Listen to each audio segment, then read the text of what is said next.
8h18, on n'est pas forcément d'accord ce matin avec Éric Zemmour. Bonjour Éric. Bonjour.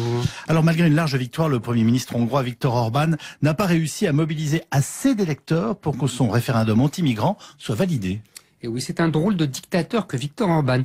Un dictateur qui appelle le peuple aux urnes et s'incline pour un quorum insuffisant.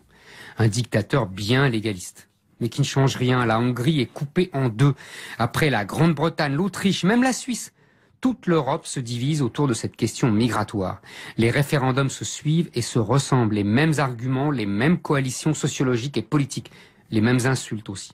Face à ce déferlement, la Commission européenne défend âprement la libre circulation des biens, des personnes, des services et des capitaux. Ces 4 libertés constituent le cœur du grand marché européen et l'essence même de la mondialisation. Bruxelles refuse qu'on remette en question l'une ou l'autre de ces libertés. Si les Hongrois ne veulent pas ouvrir leurs frontières aux migrants, ils ne pourront pas profiter du marché européen.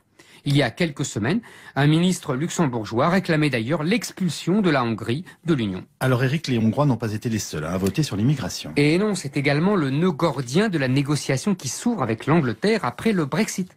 Les Anglais ne veulent plus accueillir toute la misère du monde, mais ils entendaient bien continuer à commercer avec les autres pays européens. Bruxelles a dit niet, ou plutôt nein. Les Anglais en ont pris leur parti. Le Premier ministre anglais a annoncé qu'il privilégiait la fermeture de ses frontières. Et tant pis pour le marché européen.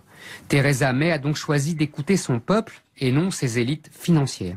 Elle a privilégié la démocratie sur l'économie. Le Parlement suisse a, lui, opéré le choix inverse. Le peuple suisse avait, il y a plusieurs mois, voté en faveur d'un arrêt de l'immigration. Mais Bruxelles a mis en garde les Helvètes. Pas de migrants, pas de grand marché. Pourtant, la Suisse est seulement associée à l'Union européenne. Mais le Parlement suisse s'est couché. Couché devant Bruxelles et couché sur la volonté populaire. Les uns parleront de décision raisonnable, les autres de déni de démocratie.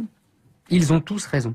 Les élites politiques, économiques, financières dans tous les pays d'Europe en tiennent encore pour une approche économique. Ils parlent chiffres, croissance, commerce.